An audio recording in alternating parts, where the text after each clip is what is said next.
Le doy la más cordial bienvenida a todos los asistentes. Mi nombre es Carola Pérez y a nombre de la Universidad de Talca y de la Universidad del Desarrollo, les agradezco su interés por participar en el encuentro internacional El rol de la regulación emocional en la salud mental, perspectivas básicas y aplicadas. Los invitamos a participar de esta actividad realizando sus preguntas a lo largo de ella en la sección Preguntas que está en la barra inferior de Zoom. Les pedimos que el chat lo usen solo en caso de problemas técnicos.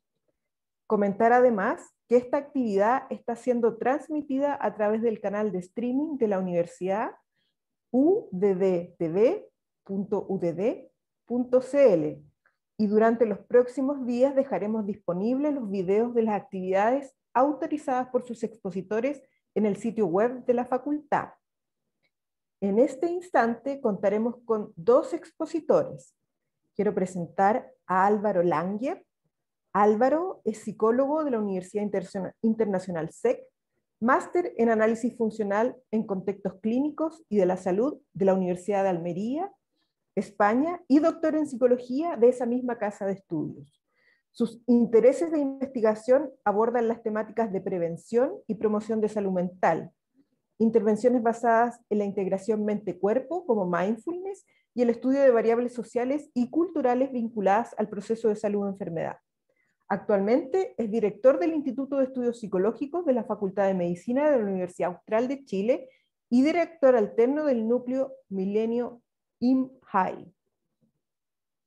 Asimismo, codirige el grupo de investigación Mind Body Lab. Lo acompaña Sebastián Medeiros. Sebastián es médico cirujano de la Universidad Católica de Chile y psiquiatra de la Universidad París 7, Denis Diderot. Es instructor mindfulness formado a través del Center for Mindfulness de la Universidad de Massachusetts y de la Universidad de Brown. Actualmente se desempeña como psiquiatra e instructor de intervenciones basadas en mindfulness en el Centro Médico San Joaquín de la Red Salud UC Christus y en el Centro Mindfulness y Medicina. Como investigador adjunto del Instituto Milenio para la Investigación en Depresión y Personalidad, centra su interés en estudiar los mecanismos de acción de las prácticas contemplativas en los procesos autorregulatorios y en el aporte de la práctica mindfulness en terapeutas y trabajadores de la salud. Esperamos que hoy la tecnología y las conexiones nos acompañen, pero les pedimos consideración si tuviésemos algún problema de carácter técnico durante la charla. Si es así, les pedimos que lo comuniquen vía chat. Agradecemos a todas las personas interesadas en participar en esta actividad y les doy el pase a Álvaro para que comience su presentación.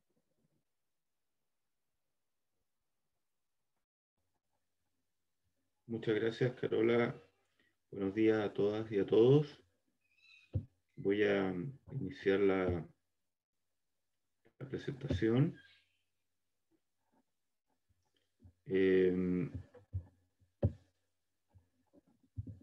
Ok. Y con Sebastián les queremos proponer una primera, como inicio a esta actividad, una pequeña práctica de mindfulness, para lo cual los vamos a invitar a adoptar una postura cómoda, si están en una silla o en un sillón, con la espalda lo más recta posible, pero sin que esté rígida.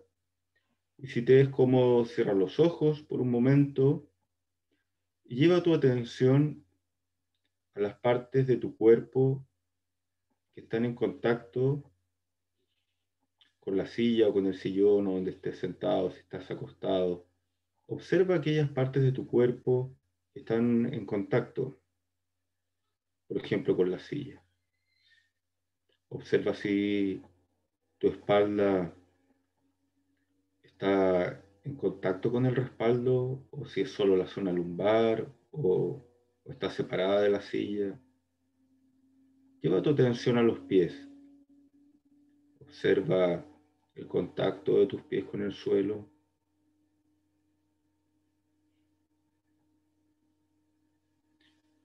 Y en general, lleva tu atención a tu postura corporal. ¿Cómo está tu postura en este momento? ¿Estás inclinado un poco hacia adelante, hacia atrás, o estás más bien recto?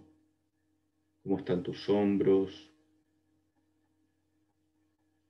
La inclinación de tu cabeza. ¿Cómo están tus manos? Y te invitamos a acompañar esta observación con la respiración. Lleva tu atención a cómo entra el aire por la nariz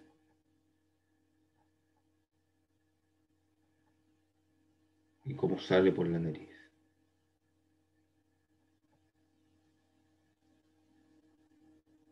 Si te es cómodo, quizás como primer acercamiento, al botar el aire, puedes expulsarlo por la boca, haciendo una respiración un poco más profunda.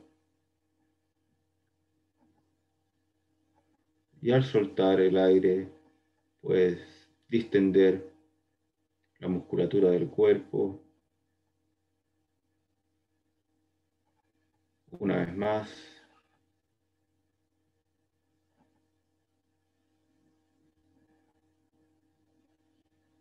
Otra vez.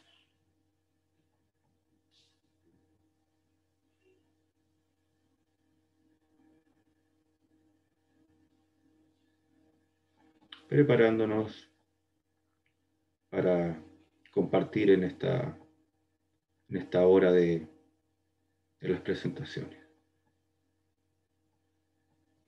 Bueno, lentamente vamos a abrir los ojos y voy a iniciar la presentación.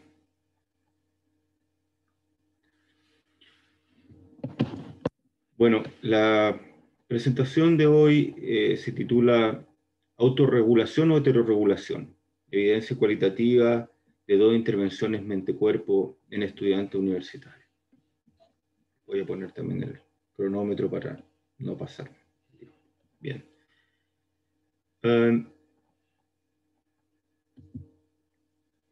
Primero, un poco de contexto, desde dónde surge la idea de realizar parte del estudio que les voy a mostrar. Sabemos que los jóvenes universitarios presentan una alta prevalencia de problemas de salud mental. Y de hecho que esta alta prevalencia ha ido en aumento en los últimos años. ¿Ya? Pese a distintos esfuerzos, sigue aumentando la prevalencia de problemas de salud mental. Y así lo dice, por ejemplo, el estudio de Álamo et al., donde muestra el 2015, 2016, 2017. También sabemos, y es el foco de este seminario, de este encuentro, es que la regulación emocional es un mecanismo clave en la salud mental. Por otro lado, que diversas intervenciones mente-cuerpo tienen un efecto sobre la regulación emocional, como por ejemplo mindfulness. Pero no es tan claro las diferencias en los mecanismos que distintas intervenciones mente-cuerpo pueden estar utilizando para impactar en la regulación emocional. Así, en relación a intervenciones mente-cuerpo, quiero clarificar que ustedes pueden ver acá el árbol de las prácticas contemplativas, ¿no? Donde pueden ver una amplia gama de distintos tipos de actividades con distintos focos, como en el movimiento o como en la quietud, en prácticas más creativas, prácticas más generativas, prácticas más relacionales, ¿ya? Entonces, si bien es posible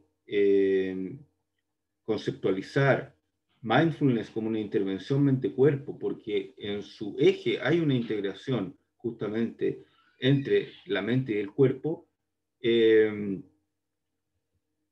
clásicamente se la ha conceptualizado más como una práctica contemplativa, y después con Sebastián podemos ahondar un poco más en eso. Yo en esta presentación la voy a clasificar como una intervención mente-cuerpo porque me voy a focalizar en la idea de terapias que se centran en la relación entre el cerebro, la mente y el cuerpo y la conducta y su efecto en la salud y enfermedad, donde el estrés juega un papel fundamental en lo que es la salud, ¿ya? Un poco es la clasificación que usan como terapias complementarias y alternativas, ¿no? De las grandes, de los clústeres es el Mind-Body Medicine o Mind-Body Interventions. A su vez, por regulación emocional, una de las definiciones de Gross, ¿no es cierto?, es que regulación emocional, o consideramos regulación emocional como todas las estrategias conscientes y no conscientes que utilizamos para aumentar, mantener o disminuir uno o más componentes de una respuesta emocional. ¿Ok? Entonces, el concepto de mindfulness sabemos que uno lo puede justamente entender como un concepto, como un proceso que alude a llevar la atención al momento presente sin establecer juicios de valor y desde la aceptación y la compasión, ¿no? Y también sabemos al día de hoy que dicho concepto se trabaja principalmente a través de la meditación, pero no únicamente. Y actualmente uno de los mecanismos mayormente aceptados tiene que ver con este modelo sinérgico de 3 componentes, que es el control atencional, la regulación emocional y el autoconocimiento, que en su conjunto generan la regulación del yo, la regulación del ser. Y que a su vez depende de la cantidad de práctica de las personas, las características o la cualidad de este proceso, ¿no? Que va a ser, digamos, con menor o mayor esfuerzo esto de controlar mi atención, mi regulación emocional y mi autoconocimiento. Por otro lado, una de las intervenciones que quiero traer a colación hoy día es el psicodrama. Quiero también explicitar que parte de lo que voy a mostrar es de un equipo de trabajo donde mi colega Carmen Paz y Lavaca es la especialista en psicodrama. Solamente voy a mencionar algunos aspectos de esta terapia, que se basa en un abordaje grupal, centrado en el aquí y en el ahora, promueve la creatividad y espontaneidad, y que últimamente podríamos decir que hay distintos grupos de investigación interesados en dar una revisión a este tipo de intervención más centrado en la evidencia, ¿no? Y no tanto únicamente en casos clínicos o en una metodología más enfocada en la enseñanza que en conocer el porqué más científicamente, ¿no? Y solamente pongo una referencia de una revisión sistemática integrativa publicada en PLOS ONE el 2019, donde pueden ustedes revisar distintos estudios y distintas orientaciones y propuestas sobre el psicodrama. Entonces, la pregunta que nosotros nos hicimos es si 2 intervenciones con metodologías distintas, ¿ya?, producen en las personas efectos similares. O qué podríamos nosotros explorar al respecto. Y por un lado, ustedes tienen una práctica que, como muestra la figura, está basado en un proceso de encuentro conmigo mismo o conmigo misma, y a su vez una intervención que está basado en un encuentro relacional per se con el otro y con la otra. Desde, obviamente, un encuentro yo-tú, ¿no? Y el estudio, en concreto, fue dirigido a estudiantes universitarios de primer año. Participaron 23 alumnos, los cuales fueron asignados aleatoriamente a un grupo de mindfulness y a un grupo de psicodrama, ¿ya? Todos los participantes recibieron una intervención de 8 semanas con una frecuencia semanal de 2 horas de duración. Es decir, tratamos de comparar, de homologar, perdón, ambas intervenciones en relación a la frecuencia, duración, ese tipo de aspectos. Y ambos talleres fueron realizados por un instructor certificado en cada metodología. Bueno, y voy a mostrar algunas viñetas representativas y les sugiero una pequeña actividad, ¿no? Que al ir mostrando estas viñetas, ustedes piensen qué se les viene a la mente si lo que dice este joven es de alguien que participó en una actividad relacional propiamente tal, o más individual, como mindfulness, ¿no? Así que les invito a hacer esa pequeña actividad. Tenemos la primera viñeta. El taller para mí fue crecimiento y un aprendizaje infinito. En todas las sesiones aprendíamos algo nuevo. Aprendíamos a lidiar con cosas que tenemos en lo cotidiano, que está en nuestra realidad, así como nos enseñaron cómo apreciar más nuestros sentidos, cómo poder reducir el estrés o cómo poder entender por qué nos pasan las cosas. Y siempre, en realidad, teníamos que estar conectados con nuestro cuerpo y tratar de ver las sensaciones que percibíamos en él.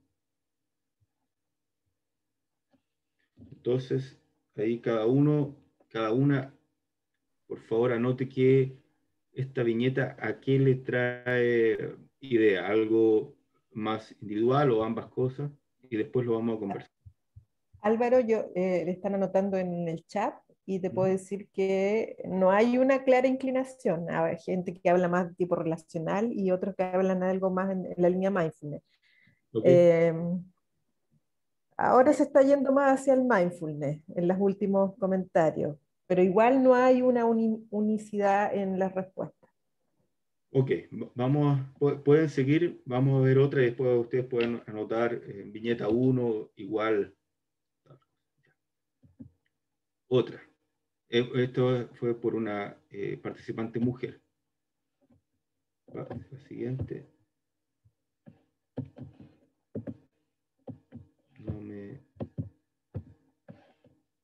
Aquí. Yo conseguí algo, estabilidad emocional, también algo de expresividad, porque a mí me cuesta mucho expresarme, por lo tanto, esto sirvió como para poder manifestarme de una forma física, no tanto como algo que yo recapacito dentro de mí, la emoción, que es lo que hacía, que yo reflexionaba más sobre mi emoción, más que manifestarla. Entonces, por ejemplo, desde emociones como la ira o la tristeza, fue lo más importante para mí, porque era una forma de trabajar eso que a mí me costaba, y por lo tanto, era la parte más central. Como esa expresividad fue algo que gané ahí, no fue algo que yo haya tenido de por sí. ¿Ya? Ahí tenemos otra viñeta. Ahí parece más, la mayoría habla de algo de psicograma, de grupal, están como más en esa línea. Grupal, Perfecto. psicograma. El Sebastián también que anote ahí sus impresiones. Ok. Genial. Vamos a otra. No tenerle miedo a los sentimientos, poder expresarlos. Yo por mi parte tenía ese problema de que no podía expresar bien mis sentimientos. De a poco he ido cambiando eso y expresándome mejor. O sea, demostrar más cómo me siento, con los estudios igual, con el tema de relajarme. Igual yo no estaba con ese peso, no sé, de tener esa presión encima porque el taller, como decía, al ir estaba motivado como en el momento y me relajaba. y como que eso me daban ganas de seguir yendo y en mis pares ir cambiando mi forma de actuar. Me ayudó a conocer más personas y todo eso.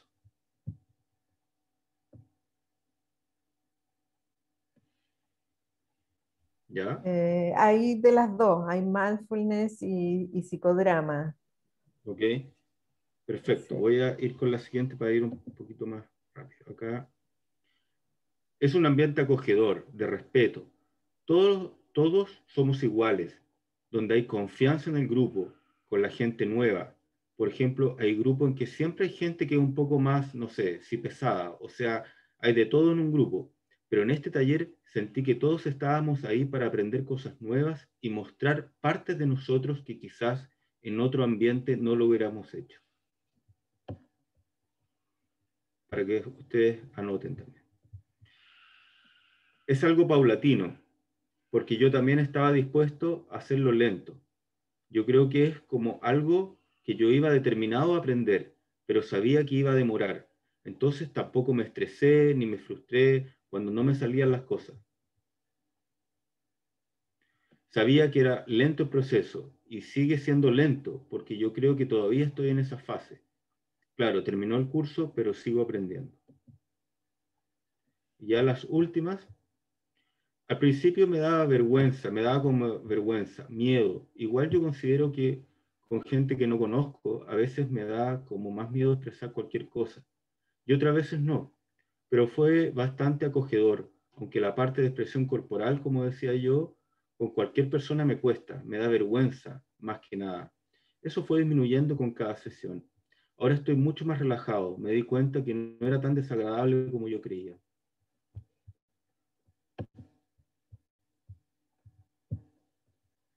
Me ayudó a ser más expresivo, tener menos miedo al ridículo, porque yo antes era muy temeroso.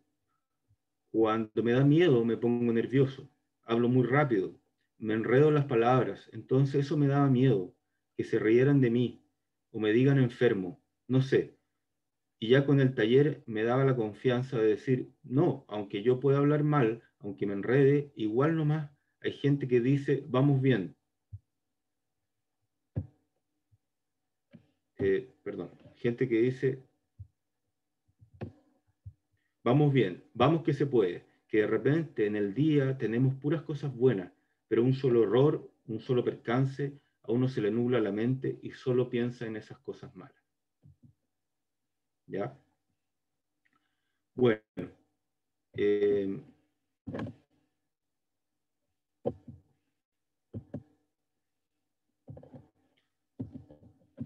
no me pasa la diapositiva, pero quedémonos con estas dos. Pues vamos a hacer este ejercicio con estas dos. ¿Ya? Eh,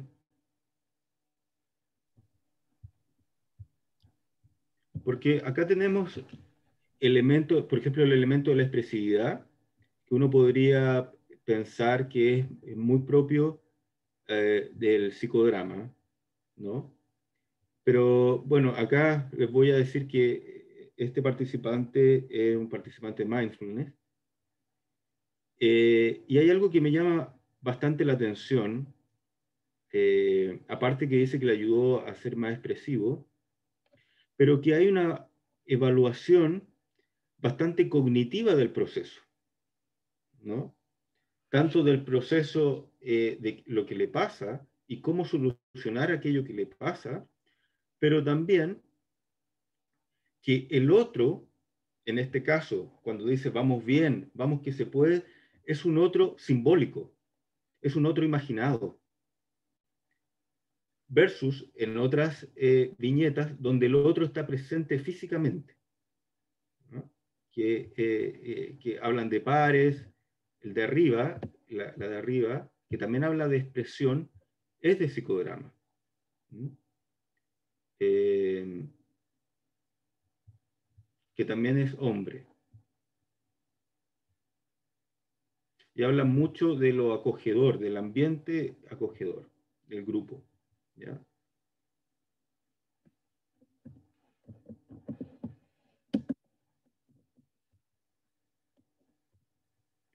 Entonces, eh,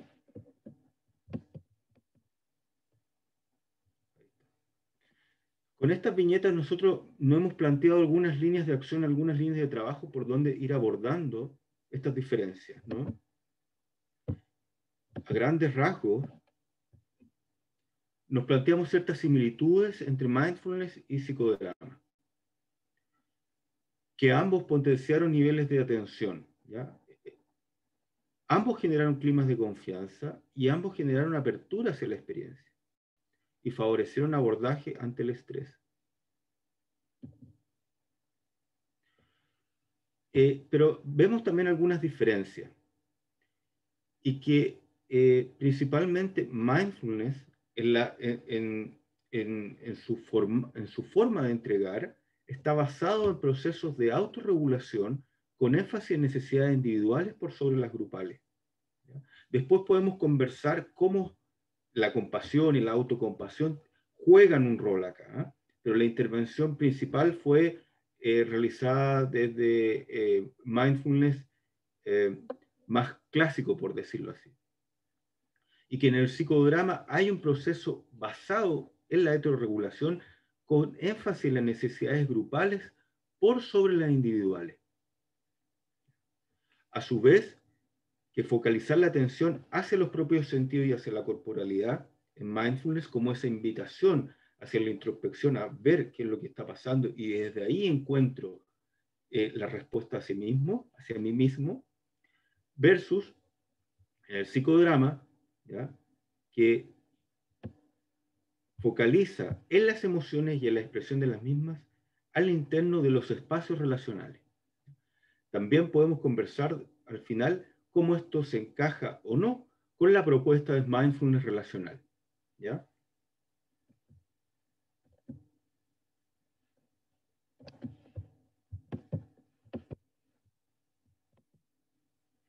Entonces, lo que nosotros planteamos, y es más bien una hipótesis para ir trabajando, es cómo finalmente las intervenciones, las dos que hemos visto, hay procesos bidireccionales y cíclicos en relación a la autorregulación o heterorregulación, o como se le ha denominado también regulación externa, ¿no?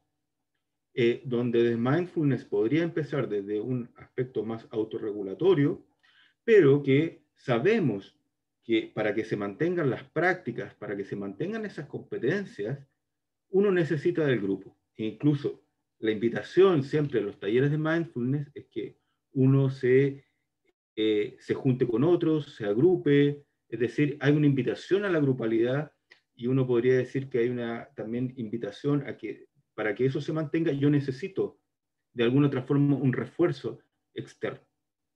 Por otro lado, desde el psicodrama, esa heterorregulación de cómo surge en el proceso relacional con la idea de que pues esas competencias se quedan de forma individual cuando yo ya no estoy en el grupo o sería un grupo internalizado, ¿no? Yo internalicé ciertos grupos.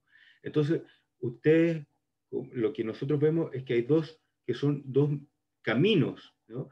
Pero que finalmente se retroalimentan, porque ambos procesos suceden en el tiempo, ¿ya?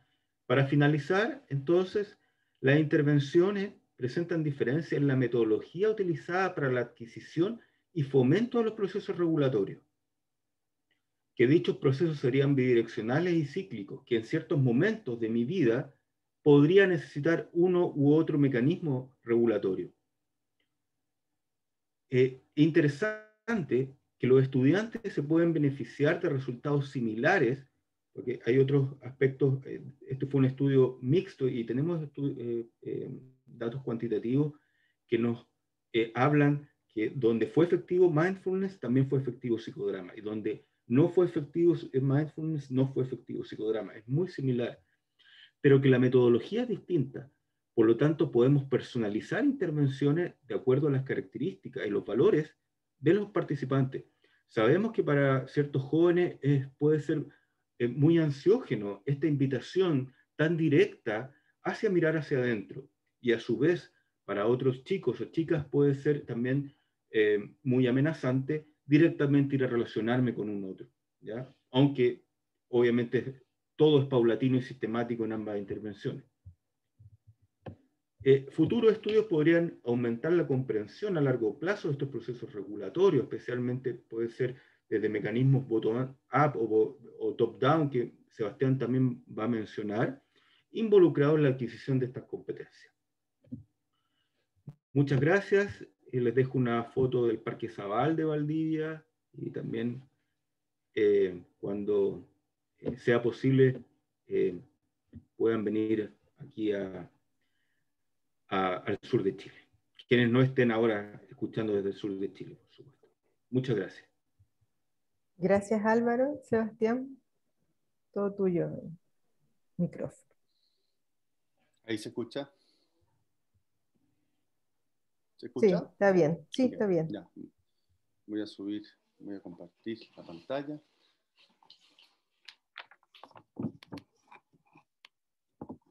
Ok. ¿Estamos bien en tecnología? ¿Se ve? Sí, se ve. Okay.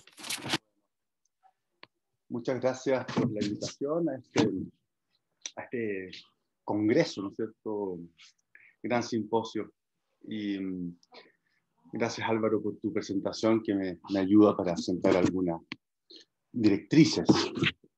La presentación que les quiero hacer tiene como objetivo aportar al estudio y la comprensión de procesos de regulación emocional a través de la meditación, y en particular vamos a hablar de intervenciones basadas en mindfulness, en un diálogo con la clínica y tomando en consideración el terreno de vulnerabilidad individual de las personas que entran en estos procesos de conexión consigo mismo. Vamos a ver de qué manera los traumas del desarrollo, los traumas del apego pueden hacer un poco más difícil esta conexión con las emociones a través de prácticas contemplativas. Les quiero mostrar algunos resultados que tenemos que hemos ido obteniendo en MIDAP, y hacia el final algunas indicaciones o recomendaciones para la clínica. Entonces, ¿qué es mindfulness? Este diagrama chino resume dos caracteres. Uno es esto, lo que está pasando ahora, aquí, y el otro tiene que ver con prestar atención, pero una atención que es cálida y que se describe desde el corazón. Entonces, todas las lenguas orientales van a tener una sola palabra para la mente y corazón. Entonces, mindfulness tiene que ver con estar presente con esto que está ocurriendo ahora en el cuerpo, en la mente, en el mundo de las emociones, y con esta actitud cálida y amorosa, en particular cuando aquello que ocurre es difícil. El campo de los estudios contemplativos ha crecido mucho en las últimas 3 décadas, principalmente a través de las intervenciones basadas en mindfulness y las intervenciones basadas en compasión. Y hay muchos estudios que empiezan a aparecer, que estudian el efecto de estas distintas prácticas en el cerebro, en sistemas epigenéticos, y también se ha ido abriendo no solamente a los aspectos más clínicos, sino también a la educación, a la crianza y otras áreas de la vida. Desde la mirada mindfulness podemos entender procesos de regulación emocional, y a esto se refería Álvaro, como una especie de circularidad entre distintos procesos. Frente a una emoción difícil, entonces podemos tener activar algo más cognitivo, que puede ser, por ejemplo, rotular o nombrar la emoción que estoy teniendo. Puede ser también procesos de defusión, es decir, puedo mirar la experiencia sin estar pegoteado en ella, o metacognición, darme cuenta de lo que está pasando sin estar perdidos en el contenido, o lo que se ha llamado como reappraisal o reevaluación de la situación amenazante. Y por otro lado, procesos que tendrían como protagonista principal el cuerpo y la conciencia del cuerpo, y cómo frente a una emoción difícil, entonces podemos empezar a sentir más de cerca cómo se despliegan esas sensaciones emocionales en el cuerpo, y empezar a desarrollar lo que se ha llamado un intimar con la experiencia presente. Y desde ahí también podría lograrse cierta regulación. Lo que hemos llamado embodied care, o un cuidado muy encarnado de la experiencia emocional. Entonces aparecen, fíjense cómo han ido aumentando el número de estudios. Estos son estudios publicados en revistas indexadas. Fíjense el aumento exponencial que ha ocurrido hace ya 10 años, y estudian distintas áreas, evaluando distintas prácticas tradicionales y distintos tipos de intervenciones. Ahora, lo que ha ocurrido en los últimos 5 años aproximadamente es que se empiezan a publicar estudios que muestran efectos adversos de estas intervenciones o de estas prácticas. En general, todos los estudios han mostrado lo bueno que es, los cambios cerebrales que se producen, las mejorías en bienestar, etc. Pero bueno, eso no es siempre tan así, no hay una panacea en las intervenciones basadas en mindfulness, y se empiezan a observar efectos adversos. Por ejemplo, aspectos negativos de la meditación o prevalencia de daño en programas de reducción de estrés basados en mindfulness. Experiencias, estudios que utilizan metodologías mixtas para ver desafíos o obstáculos que aparecen en distintas intervenciones o prácticas. Y entonces viene toda una línea de preparar a los instructores para enseñar algunas cosas que puedan evitar que se produzcan manifestaciones muy intensas de retraumatización, por ejemplo. Y para quien estaría contraindicado, por ejemplo, una intervención basada en mindfulness. Y lo que queremos explorar ahora es que quizá lo que ocurre es que el contacto con la experiencia interna puede generar un cierto grado de regulación emocional. Entonces, aquí tenemos un sujeto que decide empezar a practicar, ya sea a través de una intervención basada en mindfulness o cualquier otra, o alguna tradición meditativa, y empieza entonces a cultivar la atención, esta capacidad de llevar la atención a distintos focos o darse cuenta de la experiencia sin estar atrapado en ella, la interocepción, el mayor contacto y conexión con las sensaciones internas del cuerpo, viscerales, la aceptación, el abrirse y acoger lo que está ocurriendo en el momento, y compasión, que se refiere a poder brindar una atención amable cuando hay dolor, hacia uno mismo y hacia otro. Y la intención, que tiene que ver con por qué estoy haciendo esto. Y quizá empieza a ver ciertos objetivos, quizá empieza a ver ciertos beneficios, perdón. Ahora, al detenerse, al parar, al estar en contacto con uno mismo, a veces ocurre que nos encontramos con ciertas amenazas que pueden ser emocionales, corporales o incluso pensamientos, ¿no es cierto?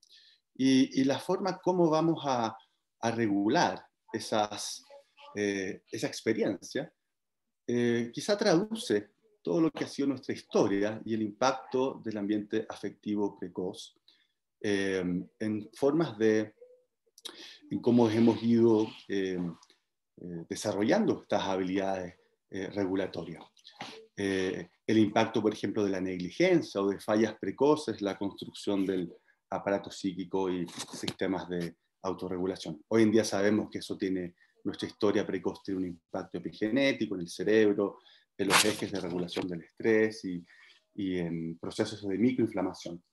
Entonces, todos tenemos cierto grado de vulnerabilidad y de fortalezas.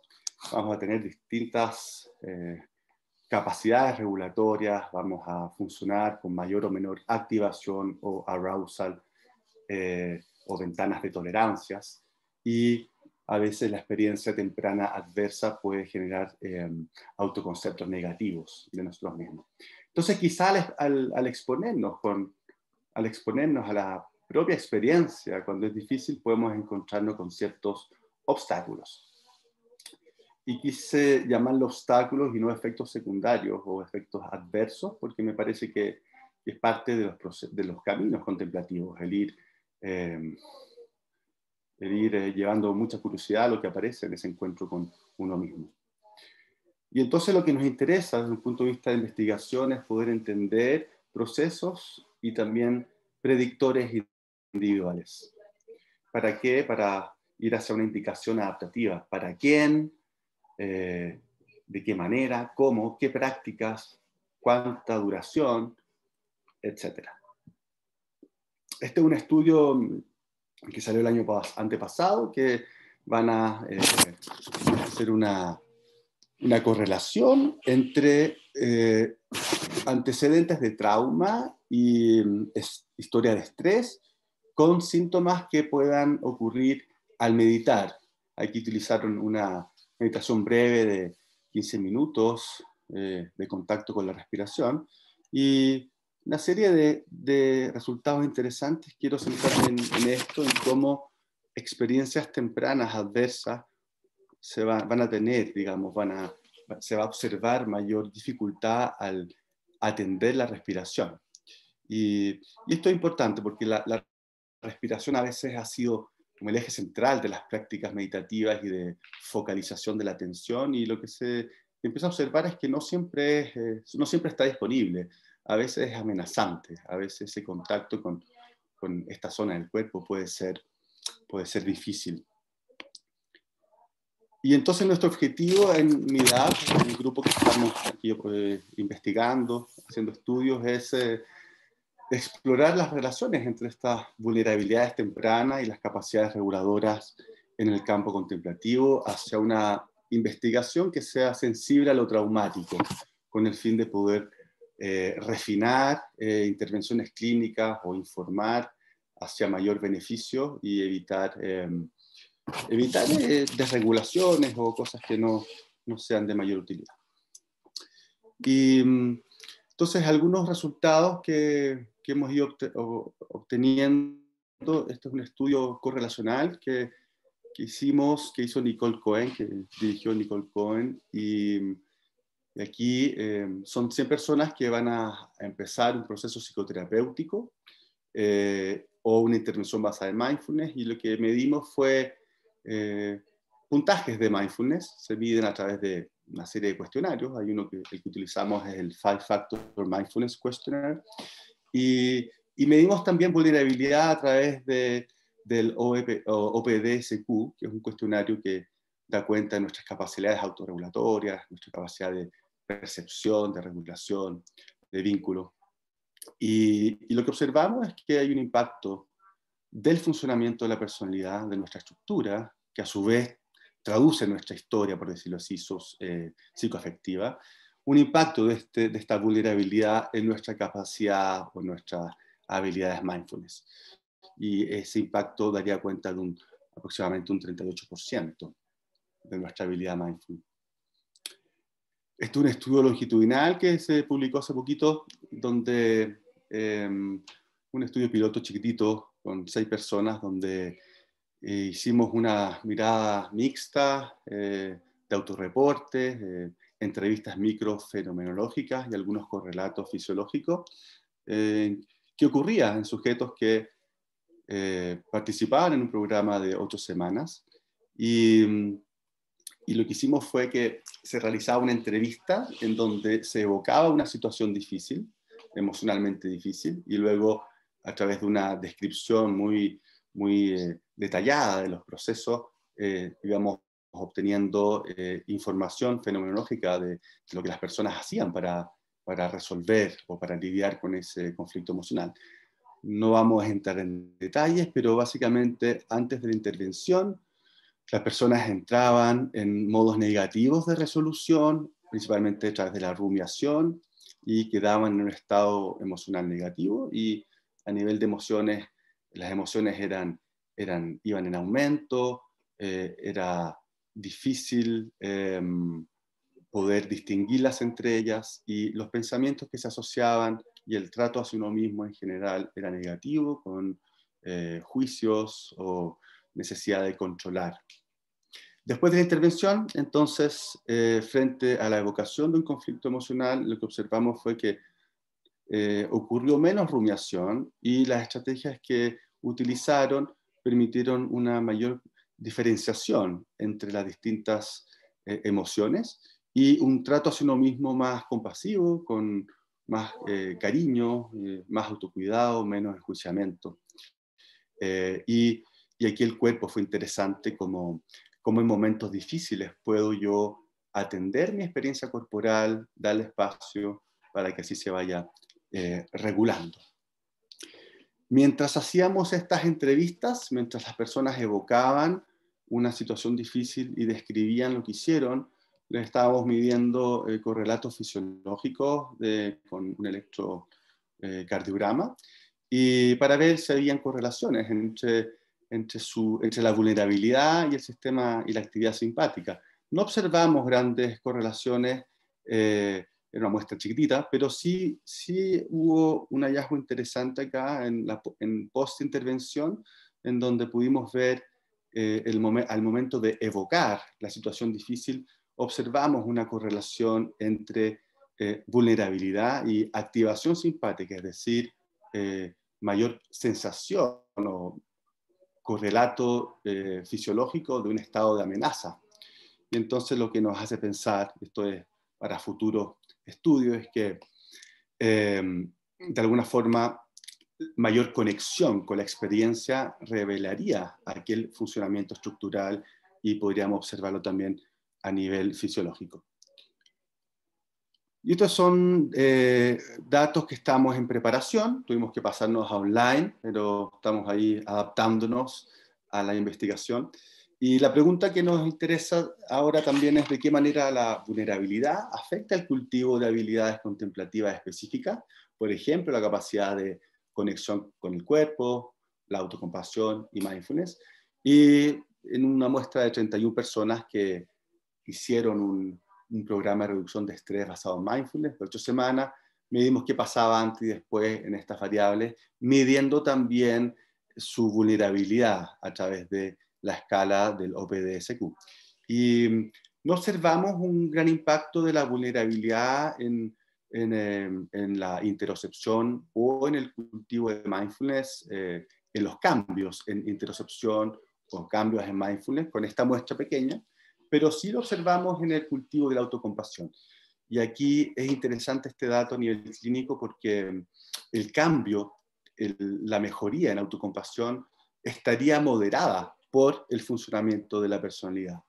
Es decir, si hay mucha vulnerabilidad, si mis funciones estructurales son bajas, quizá me cueste más a través de esta intervención desarrollar esa capacidad de autocompasión y esto nos podría hacer pensar a nivel clínico que lo que se necesita ahí quizá también es una relación, volviendo a lo que comentaba Álvaro, o se requiere quizá un proceso más psicoterapéutico, donde se vaya reinstalando o instalando esa función autocompasiva.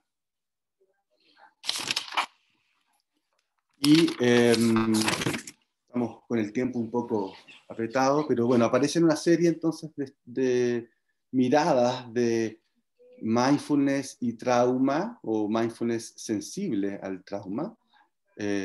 Distintos estudios muestran que mindfulness en el tratamiento directo del estrés postraumático, si bien puede haber una reducción de síntomas, no sería la primera línea, y los estudios sugieren adaptaciones, programas más largos, prácticas más cortas o más flexibles, o procesos individuales. Y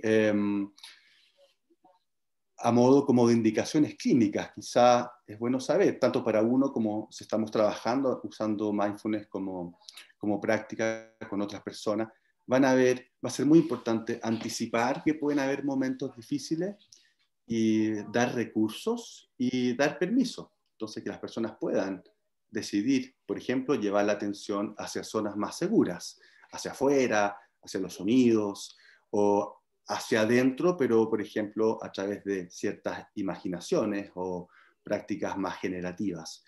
En la medida en que encontramos una base segura en nuestro propio cuerpo, en nuestra propia experiencia, entonces podemos empezar a llevar la atención hacia zonas que pueden ser más agudas, más filudas, más difíciles, ¿cierto? Emociones difíciles o imágenes, incluso conductas destructivas, por ejemplo, los impulsos que hay detrás de eso. Entonces, anticipar que puede haber dificultades, dar recursos y permisos, anclas atencionales. Hay todo un giro ahora en las prácticas contemplativas de utilizar otras anclas, además de la respiración, cuando esta no está disponible. Abrir los ojos, quizá hacer cierto movimiento, prácticas de grounding, atención a los sonidos, suele ser menos amenazante. Y también evocar a veces una sonrisa interna que va recreando un ambiente interno amable, o usar las manos, tocarse, o incluso repetir frases que puedan crear o darle más seguridad al momento presente. Y una frase, digamos, de Padmasambhava, que llevó el budismo al Tíbet. Entonces, ¿quieres saber cómo era tu mente ayer? Mira tu cuerpo hoy. ¿Quieres saber cómo será tu cuerpo mañana? Mira tu experiencia ahora. Sebastián, Muchas gracias. ¿Sí? sí, quería pedirte que fueras terminando. No sé si tienes alguna ¿Sí? idea final para cerrar. ¿Sí? No, con esa frase vamos a cerrar. Sí. Perfecto. Tenemos poco tiempo, así que quizás, mira, hay una pregunta que piden bibliografía general como que recomendación de bibliografía sobre uso de prácticas contemplativas. Le pido que alguno lo conteste por el mismo Zoom para que le pueda llegar a la persona. Y ¿Puedes repetir qué es lo que están...? piden bibliografía o recomendaciones de lectura sobre uso de prácticas contemplativas, mindfulness y psicodrama, y su aplicación clínica y educativa. Pero quizás esto es importante porque que especifique un poco más a qué te referías con vulnerabilidad, porque la persona lo entiende como sinónimo de sensibilidad. ¿A qué te refieres Sebastián, con el concepto de vulnerabilidad? Detállalo un poco más. Ya, sí, estamos hablando de vulnerabilidad psicológica, entonces son las capacidades, por ejemplo, de percibir lo que me pasa o percibir lo que le pasa al otro, de regular lo que me pasa o de regular la relación, de ofrecerme una conexión con lo que me pasa o conectarme con otro. Estamos hablando como de funcionamiento de la personalidad o funciones estructurales de la personalidad. ¿Sí? Entonces sabemos que, por ejemplo, en personas que han tenido traumas, por ejemplo, precoces, su aparataje psíquico va a ser más frágil y frente a una demanda, entonces no va a poder lograr adaptarse de forma, digamos, efectiva a una demanda o a un estrés. ¿Sí? De hecho, Sebastián, un poco ligándolo con otra pregunta que dice, en pacientes con historia de trauma sexual, que tienen muchos problemas en la relación con su cuerpo,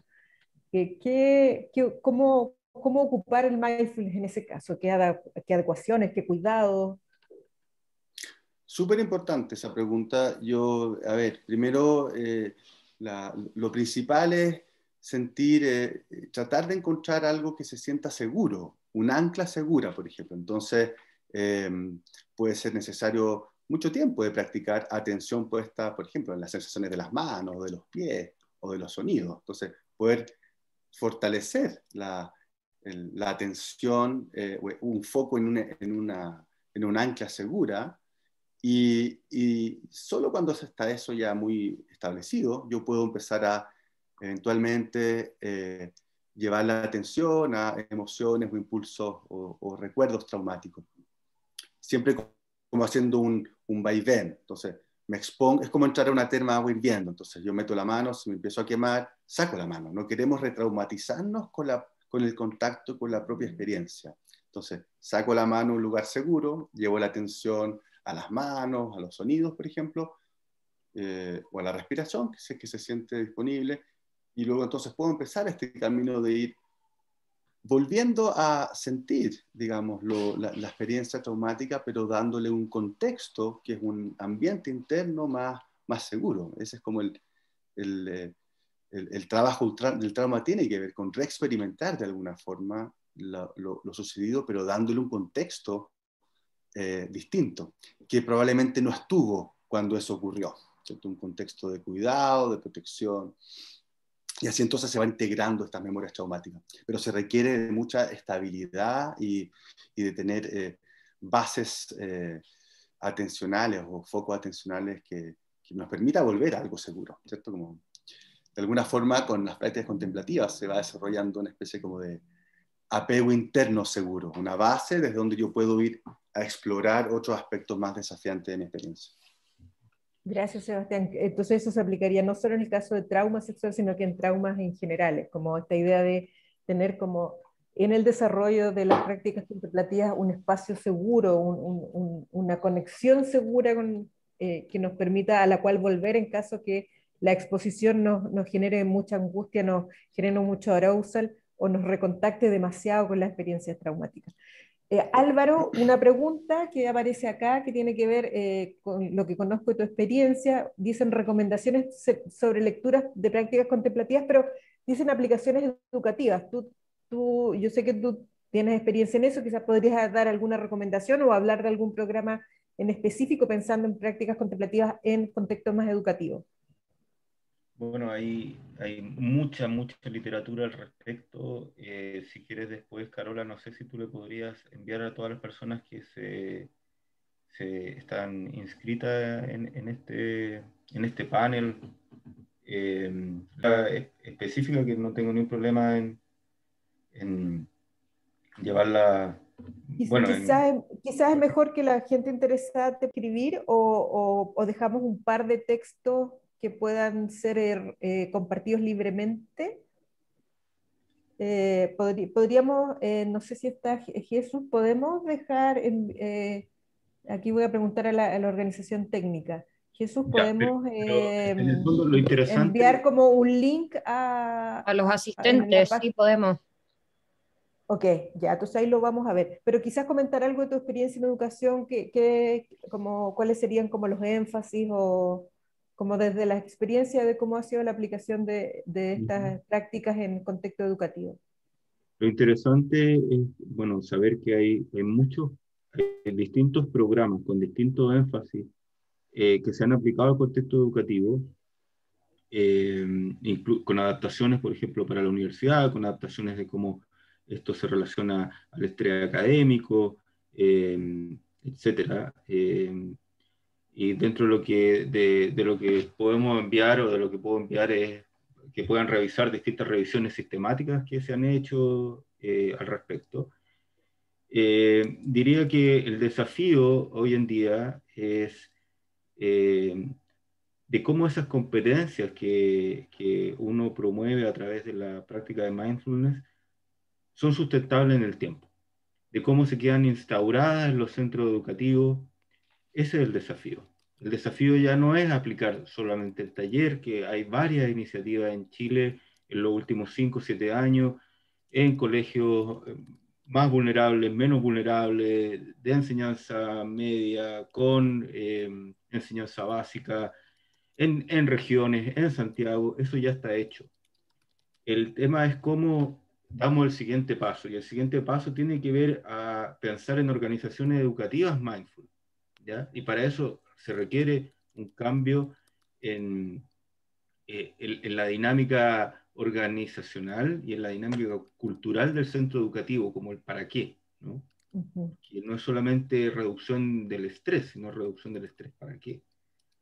Entonces, creo que eso es lo que podría aportar. También, un punto interesante, que nosotros hemos aplicado en distintos colegios en su momento, años atrás, y hay algunos chicos que decían que querían irse del taller. Esto yo lo he contado otras veces. Y tú le preguntabas después, ¿por qué te fuiste? No, porque me quedaba muy relajado, fue la respuesta, principalmente en colegios más vulnerables. Entonces tú te preguntabas, ¿pero cómo? Si bien no era el objetivo, todos sabemos que no es el objetivo de mindfulness, todos sabemos que digamos, yo o tú, para poder responder a algo, necesito un nivel de arousal menos activado y una disminución del sistema simpático. Entonces, está relajado, uno podría pensar, bueno, es un resultado secundario bastante favorable, ¿no? Pero No decía, no, quizás en un contexto vulnerable, donde pero tienes en que un estar contexto muy vulnerable, atento. lo uno con lo que comentaba Sebastián, porque en un contexto vulnerable es qué pasa si yo bajo las defensas. Ujú. ¿Qué pasa que si yo me siento que no estoy en alerta o en hiperalerta, me hace vulnerable frente a un otro?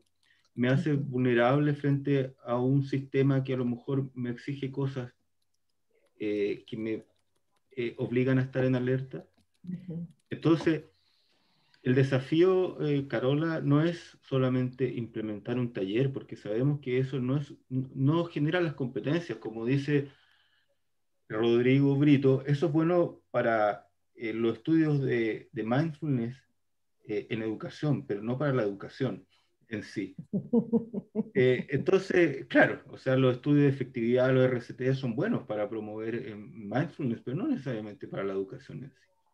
Ok. Entonces, y por supuesto, Inter- como dice Soledad, se necesita el modelo, qué bueno que lo pones en relieve Soledad actualmente, el modelo sugiere que el mecanismo es empezar con los profesores y que desde los profesores posteriormente le enseñen a los alumnos, porque es muy difícil, hablando de modelos de autorregulación y de autorregulación, que sería una inconsistencia en sí misma, ¿no? De que, entonces, bueno, tú regúlate en la sala de clases para que yo pueda seguir, pero yo sigo como docente, ¿no? Como profesor, como maestro, sigo con las mismas prácticas, eh, incluso desreguladas que antes. Entonces, ok. Mm. ¿cómo se está aplicando en Inglaterra, que hay un programa grande? Es justamente a través de todo el colegio y a través de preparar primero a los docentes. Perfecto. Álvaro, efectivamente, como tú dices, hay varias experiencias de su aplicación en el contexto educativo y el camino siguiente sería ver que esto tiene que ser una cosa más sistémica, ¿no? Desde el contexto en su totalidad, incluyendo a los distintos actores del sistema, los profesores, los administrativos, los directores, como decías tú, una escuela más en la línea de mindfulness. Me temo que por la hora voy a tener que cerrar esta discusión. Vamos a dejarle a los expositores, nos van a dar algunas referencias, ya sean algunos textos que se puedan compartir, o les voy a pedir tanto a Álvaro como a Sebastián que nos den una referencia a cada uno que podrían recomendar, que a lo mejor no es de libre exposición, pero sí para las personas interesadas, como dejar el nombre del texto al que pudieran leer, de preferencia en español, porque la mayoría de las personas que están preguntando son de habla hispana. Y con esto quiero cerrar, quiero darle las gracias a nuestros expositores quienes nos cuentan, nos cuentan desde la experiencia de las prácticas contemplativas, su uso en población clínica y no clínica, y cómo los conceptos de regulación, tanto auto como hetero, están a la base de los procesos de cambio. Quiero también agradecer a todos los asistentes que se quedaron con nosotros hasta ahora y dejarlos invitados a la siguiente y última presentación del seminario, que comienza a las 11:30. Muchas gracias a todos y por correo se estarán enviando la información que quedó comprometida. Muchas gracias. Gracias Álvaro, gracias Sebastián. Gracias a todos. Por los comentarios también muy interesantes.